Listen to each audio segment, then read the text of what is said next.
Dinas Perindustrian dan Perdagangan Kota Denpasar melakukan sidak parsel lebaran di supermarket dan toko kelontong. Sidak ini untuk memastikan seluruh isi parsel yang berisi makanan dan minuman aman untuk dikonsumsi karena tidak ada yang terlewat batas tanggal kadaluarsa. Sepekan jelang Hari Raya Idul Fitri, petugas Disperindak Kota Denpasar mendatangi sejumlah supermarket yang menjual parsel lebaran.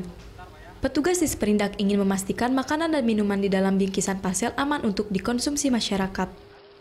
Pengelola supermarket pun merelakan parsel yang sudah dibingkai dengan rapi dibongkar petugas untuk memeriksa tanggal kadaluarsa. Setelah memeriksa secara teliti satu persatu makanan dan minuman di dalam parsel, petugas tidak menemukan adanya produk kadaluarsa. Bahkan rata-rata produk di dalam parsel ini tanggal kadaluarsa masih cukup jauh di atas tahun 2017. Kepala Disperindak Denpasar Wayan Gatra memastikan parsel yang beredar di wilayah Denpasar aman untuk dikonsumsi.